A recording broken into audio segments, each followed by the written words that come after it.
اعوذ باللہ من الشیطان الرجیم بسم اللہ الرحمن الرحیم۔ خواتین و حضرات السلام علیکم ورحمۃ اللہ وبرکاتہ و مغفرتہ۔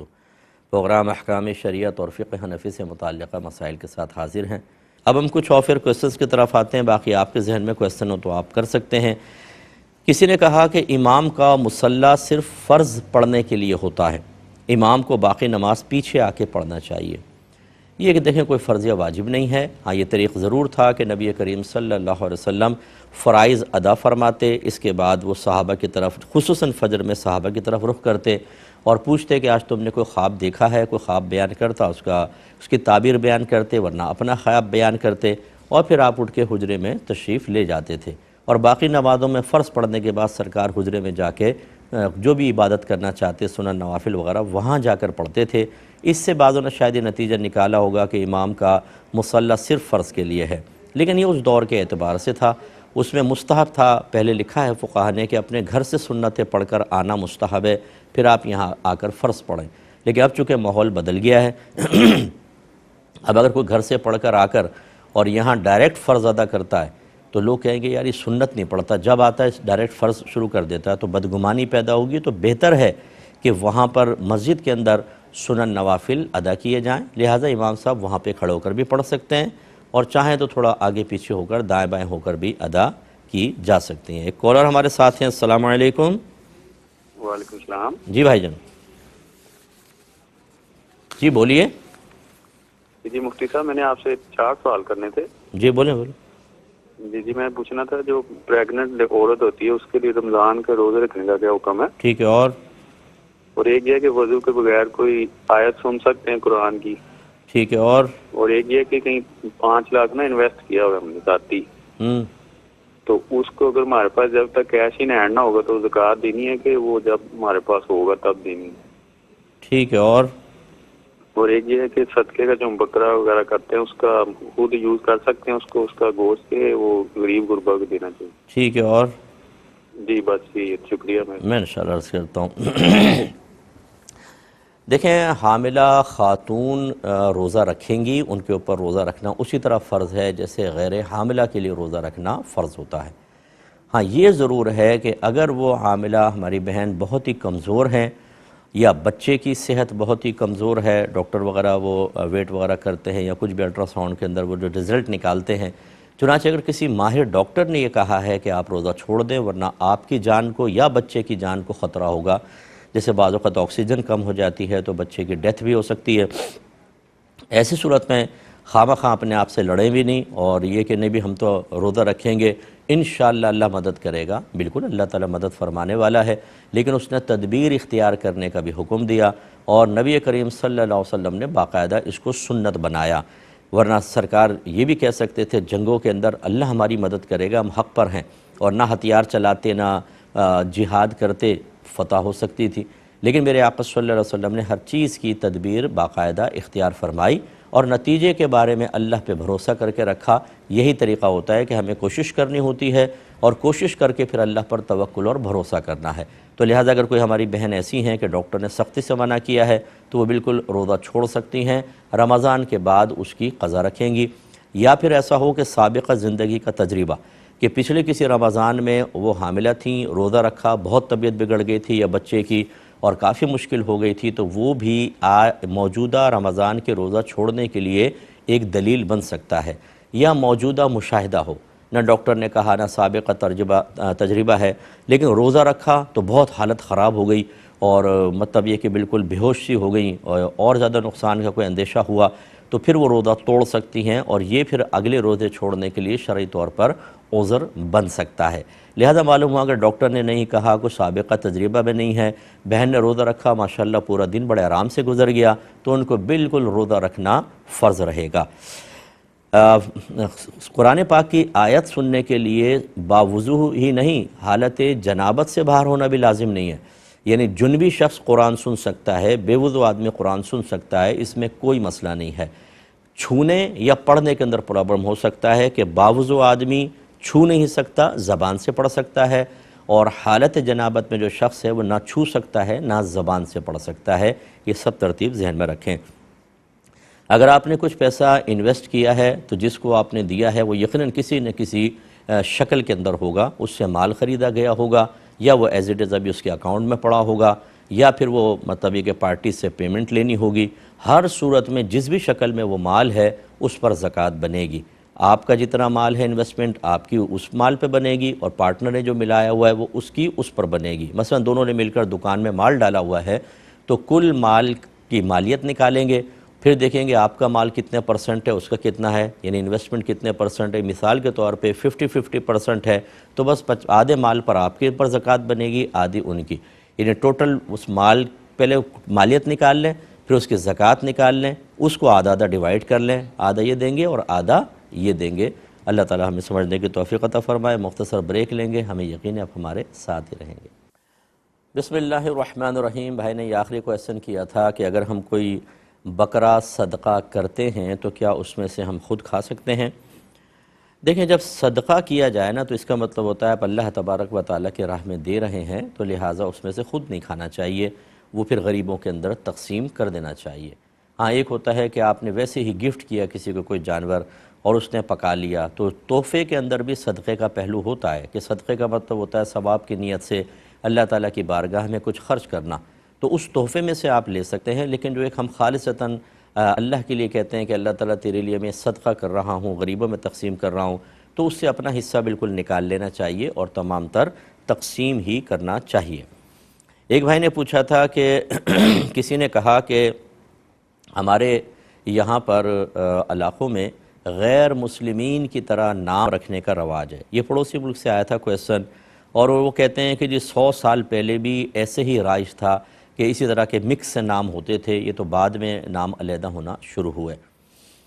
دیکھیں، اس طرح کے نام رکھنا کہ مسلمان کا نام سن کر اگر کوئی اور اس میں دینی شناخت نہ ہو تو معاذ اللہ اس کے بارے میں گمان ہو کہ شاید یہ کافر ہے، شریعت اس کو شدت کے ساتھ ناپسند کرتی ہے۔ ایسا کوئی بھی طرز عمل اختیار کرنا جس کو دیکھنے کے بعد مومن کے بارے میں دل میں بدگمانی پیدا ہو، شریعت اس کو سختی سے منع کرتی ہے۔ اسی لیے غیر مسلمین کے مذہبی شعار یا ایسی کوئی قومی علامت جو ان قوم کے ساتھ خاص ہو، مسلمان کو اختیار کرنا مکروہ ہوتا ہے، اور سخت مکروہ ہے کہ اس کو مسلمان کو دیکھ کر گمان ہوگا شاید یہ کافر ہے۔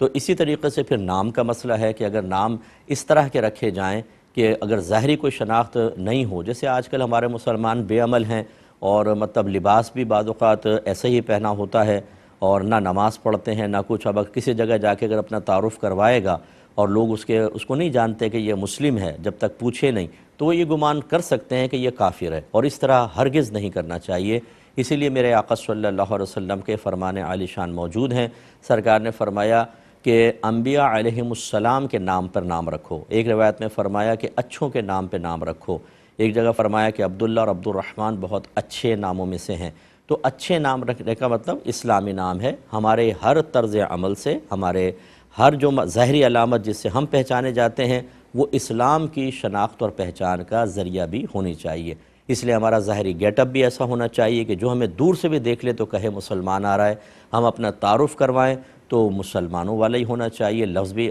مطلب نام بھی ایسے ہونے چاہیے کہ اس سے یہ گمان نہ ہو کہ خدا نخواستہ یہ کوئی غیر مسلم ہے بلکہ مسلمان۔ اور پھر وہ شعار اسلامی ہمیں اختیار کرنا، مسجد میں آنا، باقاعدہ نماز پڑھنا، اس کے علاوہ اور دیگر امور جو دور سے دیکھنے میں مسلمانوں کی ظاہری علامت بنتے ہوں ان کو اختیار کر کے رکھنا، یہ بہت اچھی چیز ہے اور یہی صحابہ کرام کا طریق رہا ہے۔ لہٰذا اس طرح اگر 100 سال پہلے ایسی ہوتا تھا تو کیا مطلب ہے کہ 100 سال پہلے اگر خدا نخواستہ شرک و کفر ہوتا تھا تو وہ ہم کریں گے؟ 1500 سال پہلے کو دیکھ لے کہ میرے آقا صلی اللہ علیہ وسلم نے کیا ارشاد فرمایا۔ یہ کہتے ہیں کہ چلیں پہلے کال لیتے ہیں۔ السلام علیکم۔ وعلیکم السلام ورحمۃ اللہ وبرکاتہ۔ جی بہن۔ جی، میرا کوشچن یہ ہے کہ ایک شخص ہے وہ اس کو پے ملتی ہے تو اس میں سے 2500 روپے وہ صدقہ کرتا ہے، تو اس کا کہنا ہے کہ اگر میں یہ پیسے مطلب اکٹھے جمع کر لوں 2-3 مہینے کے بعد کسی درس والے بچے ہوتے ہیں ان کو کھانا کھلا دوں تو ایسا میں کر سکتا ہوں؟ جی، اور ایک کوشچن یہ ہے کہ نماز پڑھتے ہوئے قاعدہ اولا اگر بندہ بھول جائے اور تیسری وقت پڑھ لے تو کیا اس میں کیا شرعی حکم ہوں؟ ٹھیک ہے، اور جی شکریہ۔ میں عرض کرتا ہوں دیکھیں دونوں طریقے بالکل ٹھیک ہیں.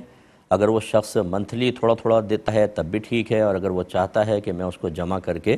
ایک بڑی خدمت کروں، کسی ادارے میں دیں، یا وہاں کے جو غریب بچے ہیں ان کو میں دیگیں پکا کے کھانا کھلا دوں یا اور ان کی مالی امداد کر دوں، تو شریعت اس سے بھی منع نہیں کرتی ہے. دونوں طریقے اختیار کر سکتے ہیں.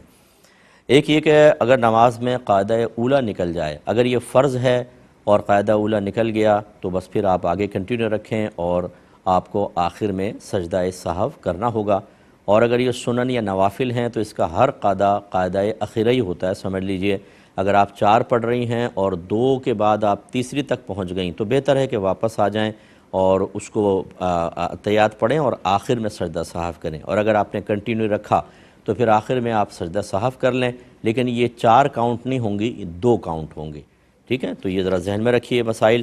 ایک انہوں نے پوچھا کہ میں اپنی بیٹی کا نام سیما رکھنا چاہتا ہوں، تو بعض نے منع کیا ہے کہ انہوں نے کہا کہ یہ غیر مسلمز کے ہاں معروف نام ہے، تو کیا حکم شرع ہوگا؟ دیکھیں ہو سکتا ہے کہ جس شخص نے یہ بات کہی اس کے اطراف میں یہ معمول ہو کہ وہاں غیر مسلم ایسا کرتے ہیں، لیکن جب آپ تھوڑا سا اپر لیول پر آئیں گے یا تھوڑا سا اپنی نظر میں وسعت پیدا کریں گے تو آپ دیکھیں گے کہ یہ ایسا نہیں ہے کہ اس نام کو سننے کے بعد انتقال ذہن غیر مسلمین کی طرف ہو. بکثرت مسلمانوں کے ہاں یہ نام رائج ہے، ہماری بچیوں کے نام، ہماری بہنوں کے نام یہ ہیں، تو لہٰذا اس میں شرعاً کوئی حرج نہیں ہے، آپ رکھ سکتے ہیں. یہ کہتے ہیں کہ کتابوں میں احادیث میں بعض اشخاص کے بارے میں ہے کہ وہ دوزخ میں ہوں گے، بعض کے بارے میں ہے وہ جنت میں ہوں گے، اور بعض کے بارے میں جیسے بتایا جاتا ہے بھی ایک شخص ہوگا محشر میں ایسا ہوگا، تو کیا وہ ہم میں سے بھی کوئی ہو سکتا ہے؟ جی بالکل ہو سکتا ہے کہ اگر خدا نخواستہ اگر کوئی شخص جہنم میں کسی شخص کا ذکر کیا گیا کافر کا، تو ایک مسلمان کو اس کو پڑھتے ہوئے خوف ضرور محسوس کرنا چاہیے کہ اللہ نہ کرے یہ بھی ہو سکتا ہے کہ ہم اگر غفلت اختیار کریں گے، ہم علم دین نہ سیکھیں، ہم قرآن و حدیث سے اپنا رابطہ منقطع کر دیں، غلط قسم کے لوگوں کے درمیان بیٹھیں جو کفریات بکتے ہیں، بعض اوقات شریعت کا مذاق اڑاتے ہیں، یا غیر مسلمین سے بہت ہی زیادہ گہری دوستیاں کر لی گئیں کہ اب اسلام بھی برا لگنے لگا، اسلام کی پابندیاں بری لگنے لگیں، دوسرے کا مذہب اچھا لگنے لگا، یا ان کی مروت میں ان کے شاعر مذہبیہ اختیار کر لیے، مذہبی علامات یا مطلب اور کوئی کفریات اختیار کر لیں، تو یہ پاسبل ہے کہ ایک مسلمان جب مرے تو اس کو پتہ چلے کہ تمہارا ایمان ختم ہو چکا تھا اور تم کافر، تو پھر تو جو جہنم میں جس شخص کا ذکر ہے ہو سکتا ہے وہ یہ بھی ہو.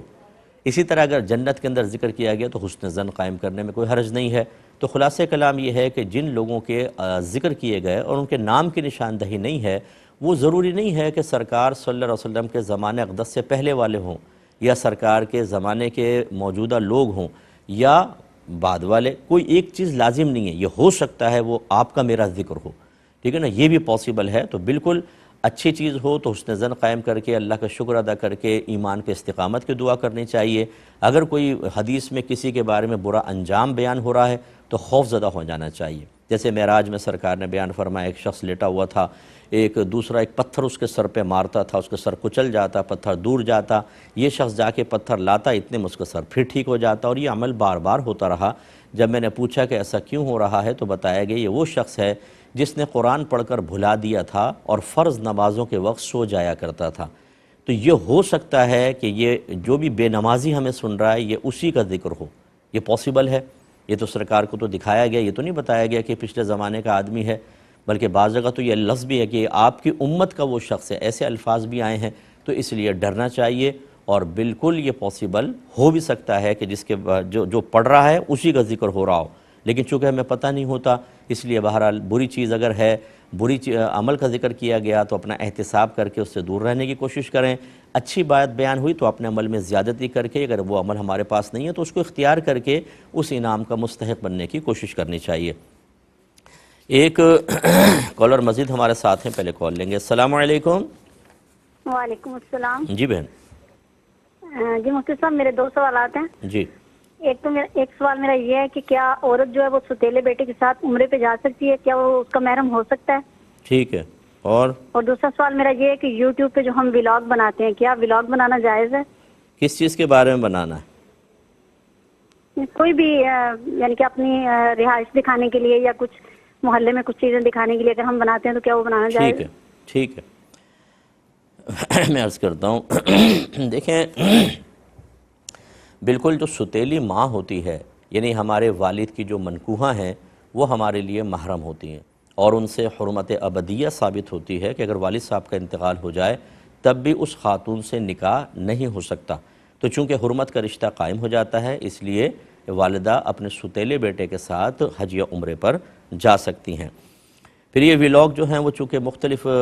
چیزوں کے بنائے جاتے ہیں، اچھے بھی ہوتے ہیں برے بھی ہوتے ہیں، تو اگر کوئی پازیٹیو ہے اور مطلب یہ کہ یعنی کوئی اچھا ثواب کا کام ہے تو پھر تو بہت ہی اچھی بات ہے، اور نہ ثواب ہے نہ گناہ ہے. جیسے بتایا بچی نے کہ محلے کے بارے میں یا جانوروں کے بارے میں بہت سارے لوگ کر لیتے ہیں، سینریز کے بارے میں، پہاڑوں کے بارے میں، تو یہ مباح کہلاتا ہے، نہ گناہ نہ ثواب. ہاں اگر اس میں کوئی ناجائز امر دکھایا جائے، اس میں کوئی گناہ کی ترغیب ہو، جیسے کہ آج کل لوگ بالکل پرواہ نہیں کر رہے ہیں صرف چند ٹکے حاصل کرنے کے لیے. اچھا بعض غیر مسلمین کر رہے ہوتے ہیں، اب ان کے ہاں تو یہ پابندیاں نہیں ہیں، لیکن مسلمان جب ان کے بارے میں سنتے ہیں کہ اس نے یہ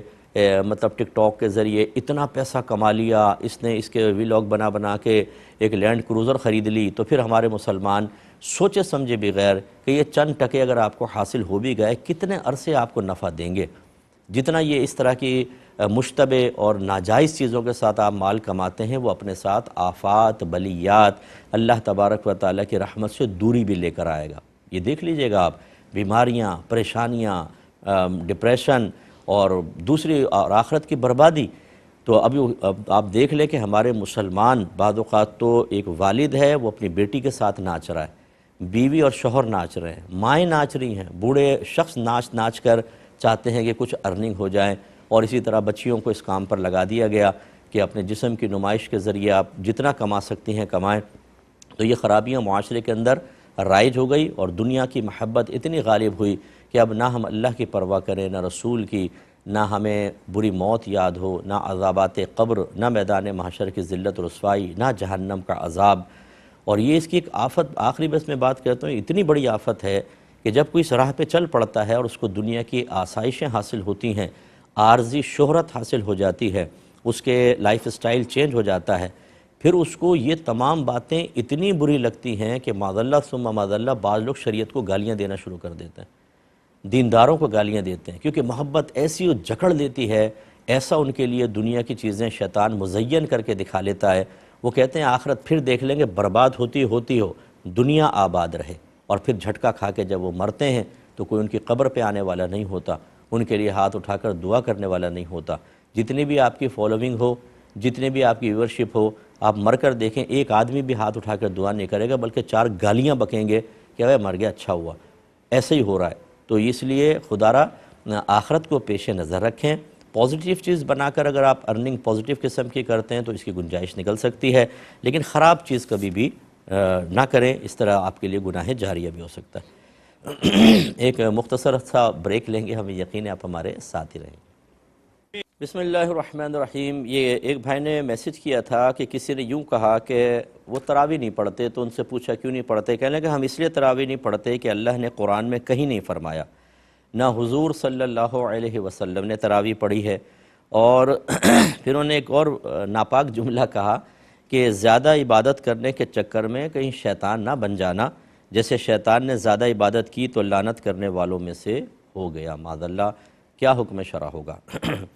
دیکھیں اس طرح کے بہت سارے کردار ہمارے معاشرے میں ہیں جن کو نہ گھر سے دینی تربیت ملتی ہے، نہ وہ مساجد میں جا کر کوئی اکتساب فیض. ویسے ہماری مسجدوں کے اندر بھی تعلیمی نظام تو انتہائی ناقص ہے. جو ہمارے بچوں کو چاہیے ہوتا ہے وہ عمومی طور پہ مسجدوں سے بھی حاصل نہیں ہو پا رہا ہے. ہر جگہ کی بات نہیں کر رہا ہوں، لیکن اکثر جگہ ایسے ہی ہے. پھر اسکول، کالج، یونیورسٹی کے مسئلے اور پھر دیگر، پھر سوشل میڈیا پر آج کل جو تباہی ہے، تو اس قسم کی سوچ بن جانا کوئی تعجب خیز بات نہیں ہے. مسئلہ یہ ہے کہ ہر چیز قرآن سے ثابت ہو یہ ضروری نہیں ہے. میں بارہا آپ کو بتا چکا ہوں، نبی کریم صلی اللہ علیہ وسلم نے حضرت معاذ رضی اللہ تعالی عنہ سے ارشاد فرمایا کہ اے معاذ، جب ان کو یمن کا حاکم بنا کے بھیجنا چاہا تو پوچھا کس چیز سے فیصلہ کرو گے؟ عرض کی قرآن سے. فرمایا اگر اس میں نہ پاؤ تو؟ عرض کی پھر حدیث سے کروں گا. فرمایا اگر اس میں نہ پاؤ تو؟ فرمایا کہ پھر میں اپنے رائے سے اجتہاد کروں گا. یہ اگرچہ جو سوال ہے تو عبادت کے بارے میں ہے اور وہ شرعی احکام کے بارے میں تھا، لیکن جو میں نے دلیل کے طور پہ اس کو پیش کر رہا ہوں اس کی وجہ یہ ہے کہ یہ تو واضح ہوا کہ سرکار نے فرمایا فَإِن لَمْ تَجِدْ، اگر تم قرآن میں وہ چیز نہ پاؤ تو اس کا مطلب ہے کہ ہر چیز قرآن کے اندر موجود نہیں، ہر عبادت کا ذکر قرآن میں نہیں ہوتا۔ عید کی نماز کا کہاں ہے قرآن کے اندر ذکر؟ یہ تو حدیثوں میں ہے، تو لہٰذا پھر حدیث کی طرف آتے ہیں، اور حدیث میں آپ دیکھیں گے تو بالکل نبی کریم صلی اللہ علیہ وسلم نے تراویح پڑھی ہیں، لیکن باقاعدہ رمضان کی تمام راتوں میں نہیں پڑھیں، اور اس کی وجہ خود بیان فرمائی کہ اگر میں لگاتار ہی تمہیں نماز پڑھاتا تو تم پر واجب ہو جاتی۔ اس وجہ سے مطلب یہ معاملہ ہوا، ورنہ صحابہ کرام علیہم الرضوان کو دیکھیں کہ انہوں نے باقاعدہ تراویح پڑھی، اور حضرت عمر فاروق رضی اللہ تعالیٰ عنہ کے دور میں باقاعدہ امام مقرر کر کے تراویح کی جماعت کا اہتمام کروایا گیا، جس کو دیکھ کر حضرت عمر فاروق رضی اللہ تعالیٰ عنہ نے فرمایا کہ نعمت البدعۃ ھذہ، یہ کیا ہی اچھا نیا طریقہ ہے۔ تو یہ نیا طریقہ رائج، اس کا مطلب ہے کہ صحابہ کرام علیہم الرضوان کا طرز عمل وہ چونکہ نبی کریم صلی اللہ علیہ وسلم سے دیکھ کر کرتے تھے، تو اس کا مطلب ہے کہ انہوں نے نبی کریم کو دیکھا، اس سے نتیجہ نکالا، ایک چیز کو باقاعدہ اختیار کیا، تو ہم بھی اس کو اختیار کر رہے ہیں۔ لہٰذا تراویح کا ثبوت تو ہے، اور پھر 1500 سال میں جتنی بھی بڑی بڑی حدیثوں کی کتابیں آپ دیکھ لیں، ان کے اندر کتاب التراویح کے نام سے باقاعدہ عنوانات قائم ہیں، پھر ہمارے اکابرین پڑھتے چلے آئے ہیں۔ اتنی چیزوں کے ثبوت موجود ہونے کے باوجود یہ کہنا کہ جی قرآن میں تو کہیں نہیں ہے، تو قرآن میں تو تمہارا ذکر بھی نہیں ہے، تو اس کا مطلب تمہارے وجود کا بھی انکار کر دیا جائے، تو یہ اس طرح کے جڑ ہوشیار لوگوں سے دور رہیں۔ اور پھر حضور نے نہیں پڑھی، وہ میں نے بتا دیا کہ بالکل سرکار نے پڑھی، اور صحابہ کرام ہر اس چیز کو اختیار کرتے تھے جو وہ نبی کریم صلی اللہ علیہ وسلم کو دیکھتے تھے۔ ورنہ مجھے یہ بتائیں کہ کیا صحابہ کرام اپنے پاس سے عبادات ایجاد کرنے کے اہل تھے؟ کیا ان کو اجازت تھی کہ نبی کریم نے کوئی عبادت نہیں کی تم ایجاد کر کے اور امت کے اندر رائج کر دو؟ ایسا تو نہیں ہے، وہ پہلے نبی کریم کو دیکھتے تھے پھر اختیار کرتے تھے، لہٰذا یہ خیال بھی غلط ہے۔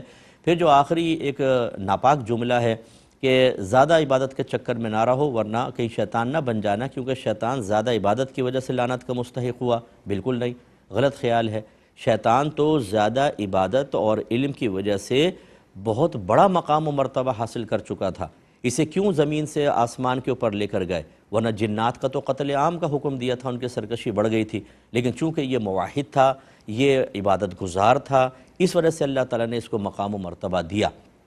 اس کے راندہ درگاہ ہونے کا سبب اس کی کثرت عبادات نہیں تھی، بلکہ اللہ تبارک و تعالیٰ کے حکم کی نافرمانی، ایک نبی کی تعظیم نہ کرنا، علم کی توہین کرنا، یہ چیز سبب تھی، اور یہ صاحب جو ہیں یہ انہی تمام کاموں کے اندر مشغول ہیں، لہٰذا یہ استدلال بھی بالکل غلط ہے۔ زیادہ عبادت سے تو شیطان لعنت کا مستحق نہیں ہوا تھا، اس لیے اس قسم کے لوگوں کے ساتھ ہرگز نہ بیٹھیں۔ ویسے میری ہمدردی ان کے ساتھ ہے، میں مطلب یہ نہیں ہے کہ ہم ان کو دھتکار دیں گے، کوشش کریں گے کہ ان کے ذہن سے بھی یہ غلط خیالات نکلیں، یہ توبہ کریں، نادم ہوں، اور جس طرح اس طرح کے جملے کہہ کے شیطان کی مدد کی تھی اور لوگوں کو گمراہ کیا تھا، اب اس کے جسٹ اپوزٹ عمل کریں کہ شیطان کے دشمن بن جائیں اور لوگوں کو زیادہ سے زیادہ دین کی طرف مائل کریں تاکہ ان کے لیے آخرت میں بہتری کا سامان ہو۔ یہ کہتے ہیں کہ آج کل لوگ اپنے بچوں کے نام ڈراموں کے کردار پر رکھ رہے ہیں، اس کے بارے میں کیا حکم شرع ہوگا؟ دیکھیں، ڈراموں کے اندر اگر کرداروں کے نام اچھے ہیں تو وہ تو کوئی منع نہیں ہوتا، اصل تو تعلیم ہماری یہی ہے کہ اسلامی نام رکھے جائیں۔ جب ہم اسلامی کا لفظ کہتے ہیں تو مراد یہ ہے کہ اکابرین کے نام پر، ورنہ بہت سارے ایسے ہوتے ہیں جو مسلمانوں میں نام رائج ہیں لیکن اکابرین میں سے کسی کا ویسا نام نہیں تھا، ہم اس کو غیر اسلامی نہیں کہہ سکتے، لیکن اسلام کی طرف جب ہم منسوب کرتے ہیں تو مراد ہماری یہ ہوتی ہے کہ ہمارے بزرگوں کے ناموں میں سے کوئی نام ہو۔ تو اس لیے اگر ڈراموں کے کردار کے نام ایسے ہی ہیں پھر تو ٹھیک ہے، اور اگر بالکل اوٹ پٹانگ قسم کے ہیں، نئے نئے انفرادی نام جن کے کوئی مفہوم بھی ٹھیک نہیں ہیں، یا کسی فرض کر لیں زبان کا لفظ ہے کہ اس میں مفہوم اچھا بنتا ہے لیکن پھر بھی ایک اسلامی تشخص جو ہمارا قائم ہے کہ ایک نام جو ہے وہ ہمارا تعلق ہمارے اکابرین سے ملا دیتا ہے۔ اگر آپ کسی کا نام فاطمہ رکھتے ہیں، میں نے اپنے پوتے کا نام محمد حسن رکھا تھا، اس کا انتقال ہو گیا تو محمد حسن نام رکھا تھا، اب اگر اس کو پکاریں محمد حسن، محمد سے بھی انتقال ذہن نبی کریم کی طرف، اور حسن حضرت امام حسن رضی اللہ تعالیٰ عنہ کی طرف ذہن جائے گا، تو اکابرین سے تعلق ہمارا قائم رہے گا۔ جب ہم یہ نئے نئے نام رکھ رہے ہیں نا، جتنے والدین مجھے سن رہے ہیں، ایک وقت آئے گا آپ کے گھر کے اندر ناموں سے بھی پتہ نہیں چلے گا کہ یہ غیر مسلمین کا گھر ہے کہ مسلمانوں کا، اور اس کا نتیجہ یہ نکلتا ہے کہ جب ہم اس طرح جدت پسند ہو جاتے ہیں تو آپ کی آنے والی تیسری اور چوتھی نسل دین سے مزید بیزار ہو کر، آپ میں نہیں کہہ رہا ہوں کہ آپ بیزار ہیں معاذ اللہ، لیکن یہ ایک اثرات مرتب کرتے ہیں، اور پھر یوں ہوگا کہ دینی تمام پابندیوں، دینی شناخت اور علامت کو وہ ختم کرتے چلے جائیں گے، تو کوئی بعید نہیں کہ یہ لفظ میرا بالکل ٹھیک ہو جائے کہ پھر بیزاریت پیدا ہوگی، اور پھر یہ آدمی بالکل اپنے اسلامی تشخص کو کھو دے گا، اور پھر ایک رزلٹ یہ نکلے گا جو بہت سے والدین رو رو کے مجھے بتا رہے ہیں کہ مفتی صاحب ہمارے بچے کہتے ہیں کہ مذہب کوئی ضروری نہیں ہے، تمام مذاہب ٹھیک ہیں، بس صحیح ہے، سب صحیح ہیں، ہم تو اس کے پاس بھی جائیں گے، ان کی عبادات بھی کریں گے، فلاں بھی۔ حالانکہ اللہ تعالیٰ فرماتا ہے ان الدین عند اللہ الاسلام، بے شک دین تو اللہ کے نزدیک فقط اسلام ہے، یعنی یہ اللہ کا پسندیدہ دین ہے، اسی پر قائم رہنا ہے، باقی تباہی ہے۔ اور ہم اپنے ہاتھوں سے خالی منفرد بننے کے لیے، تاکہ مہمان آ کے پوچھے اچھا یہ نام رکھا ہے، بھائی بڑا یونیک نام رکھا ہے، ہم اپنے قولر ٹھیک کرنا شروع کر دیتے ہیں، جیسے بہت بڑا کمال کیا ہے۔ نبی کی بات نہ ماننے میں کوئی مسئلہ نہیں ہے، اس میں کوئی ہمیں فخر محسوس نہیں ہوتا کہ نبی کی بات مان لیں، اس کو رد کرنے میں کوئی مسئلہ نہیں ہے، بس ہماری تعریف ہونی چاہیے، اور ہمارا بچہ ان ناموں کی برکات سے محروم ہو، کوئی مسئلہ نہیں ہے۔ اس کا نتیجہ آپ دیکھیے گا، میری بات آپ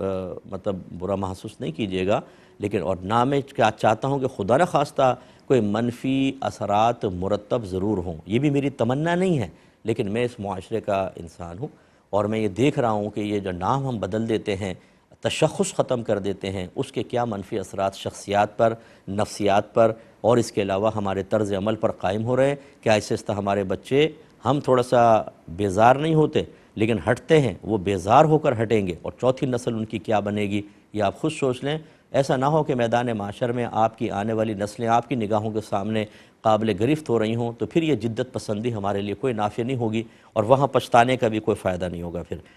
یہ کہتے ہیں کہ کیا کسی غیر مسلم پنڈت سے مسلمان بچے کو قرآن پڑھایا جا سکتا ہے؟ پھر وضاحت کرتے ہوئے کہتے ہیں کہ ایک اسکول ٹیچر ہیں ہمارے یہاں، تو وہ مطلب بچوں کو قرآن پڑھاتے ہیں، ان کے قرآن بہت اچھا ہے۔ دیکھیں ہمارا مشورہ یہ ہے کہ دو چیزیں ہوتی ہیں، ایک تو یہ کہ جیسے اسلامیات کا ٹیچر رکھ دیا، کوئی مذہبی ٹیچر ہے اور وہ غیر مسلم رکھ دیا گیا، یہ بھی ہو رہا ہے بعض جگہ پر، غیر یہ ہمارے ملک کا مسئلہ نہیں ہے، پڑوسی ملک کا ہے، اور وہاں پر سلیبس کے اندر ایک ایسی چیز رکھ دی گئی ہے کہ وہ ٹیچر پڑھا رہا ہے، اب وہ بچوں کو پڑھنا ایک مجبوری ہے کہ وہ اسی سے پڑھنا پڑے گا، یہ تو ایک الگ صورت ہو گئی۔ اس میں بھی بچوں کو مطلب اپنے گھر میں یہ تمام تفریقات وغیرہ سمجھائی جائیں، اور اسلام کی تعلیمات، اسلام کی پابندیاں اور اس کی قیودات، ہمارے عقائد حقہ، یہ بچے کو آہستہ آہستہ بتائے جائیں تاکہ کسی کے منفی اثرات مرتب نہ ہو سکیں۔ اور دوسری صورتحال یہ ہے کہ ایسا کچھ بھی نہیں ہے، اس نے آفر کی ہے کہ اگر چاہو تو پڑھو، تو پھر بالکل نہ کریں، کیونکہ جب انسان کسی کو اپنا استاد مانتا ہے، چاہے کوئی پازیٹیو چیز ہی سیکھ رہا ہو، تو پھر نفسیاتی طور پہ انسان اس سے اٹیچ ہو جاتا ہے اور اس کی باتوں کو قبول کرتا ہے، اور اس کی باتوں کو، بلکہ آپ نے دیکھا ہوگا بہت سے والدین میری بات کی تائید کریں گے کہ ہم گھر میں بچوں کو کوئی بات سمجھاتے ہیں اور ایک اسکول ٹیچر کوئی بات کہتی ہیں، تو بچے اسکول ٹیچر کی بات کو ماں باپ کی بات پر بھی فوقیت دیتے ہیں، نہیں میرے ٹیچر نے ایسا کہا ہے، اتنے اثرات مرتب ہوتے ہیں۔ اور پھر خدا نخواستہ معاملہ جب ایمان اور کفر کا ہو اور انسان کسی ایسے سے عقیدت قائم کر لے کہ وہ اگر برین واشنگ کر دے گا تو بچہ اسلام سے ہی باہر نکل جائے، تو یہ بہت ہی خطرناک صورتحال ہوگی۔ تو میرا مشورہ یہ ہوگا کہ صرف مسلمان ٹیچر سے پڑھائیں، کیونکہ یہ قرآن کا معاملہ ہے، یہ عقیدت کا معاملہ ہے، اس لیے اس میں ذرا احتیاط ضروری ہے۔ ایک وکیل صاحب نے مسئلہ پوچھا تھا، کہتے ہیں کہ ہمارے پاس طلاق کے کیسز آتے ہیں، تو اگر ہم طلاق کروا دیں تو کیا اس کا وبال ہمارے اوپر ہوگا؟ دیکھیں، ایک ہوتا ہے کہ میاں بیوی دونوں طلاق چاہتے ہیں، میوچل انڈرسٹینڈنگ ہے، وہ کہتے ہیں کہ بھئی ہم نہیں ساتھ رہ سکتے، لیکن کیا قانونی کارروائی کرنی، آپ کے پاس آ گئے، وہ تو پہلے ان کا ذہن تیار ہے، آپ نے قانونی کارروائی کر کے ٹھیک ہے کوئی صحیح وجہ ہے یا نہیں بھی ہے تو آپ اس کے ذمہ دار نہیں ہیں کہ ان کو صحیح وجہ کی طرف لے کر آئیں، ٹھیک ہے ان کی مرضی، انہیں رہنا چاہتے ساتھ میں، سیپریشن چاہتے ہیں، آپ نے کاغذی کارروائی کروا دی، اس میں کوئی مسئلہ نہیں ہے۔ ایک یہ ہوتا ہے کہ آپ سے مشورہ طلب کیا جاتا ہے کہ بھئی یہ لڑکی ہم طلاق لینا چاہتے ہیں، لیں کہ نہیں لیں، آپ اس میں مشورہ دے دیں، اس میں پھر آپ یہ دیکھ لیں کہ اگر کوئی ایسی چھوٹی موٹی باتیں ہیں اور وہ دونوں کمپرومائز کر لیں اپنے بچوں کے لیے، اپنی آئندہ زندگی کو بہتر بنانے کے لیے، تو آپ اچھا ہی مشورہ دیں۔ پھر یہ کہ نہیں کہ یار میرا تھوڑا سا پیسے بن جائیں گے، فرض کر لیں تو میں ان کو بدزن کرتا چلا جاؤں حتیٰ کہ گھر پھڑوا دوں، ایسا نہ کریں، کیونکہ نبی کریم صلی اللہ علیہ وسلم نے ارشاد فرمایا جو میاں بیوی میں طلاق کروائے، جدائی کروائے، وہ ہم میں سے نہیں، انتہائی ناراض ہوئے ہیں سرکار اس کے اوپر، اور آپ جانتے ہیں کہ حلال چیزوں میں سب سے زیادہ اللہ کی بارگاہ میں ناپسندیدہ فعل طلاق ہے، اس لیے پھر یہ نہیں کہ ترغیب دینی ہے اور کوشش کریں کمپرومائز، تو بس بہرحال ایک ہوتا ہے ان کا اپنی مرضی کے ساتھ کرنا، اور ایک ہوتا ہے آپ کا ترغیب دینا، ترغیب نہ دیں۔ ہاں تیسری بس صورتحال یہ ہے کہ واقعی وہ ساتھ رہیں گے تو اب قتل و غارت تک کی بات چلی جائے گی، اس میں آپ ایک اچھا مشورہ دے کر جدائی کا مشورہ بھی دے سکتے ہیں، کیونکہ یہ پازیٹیو وے کی طرف آپ لے کر جا رہے ہیں۔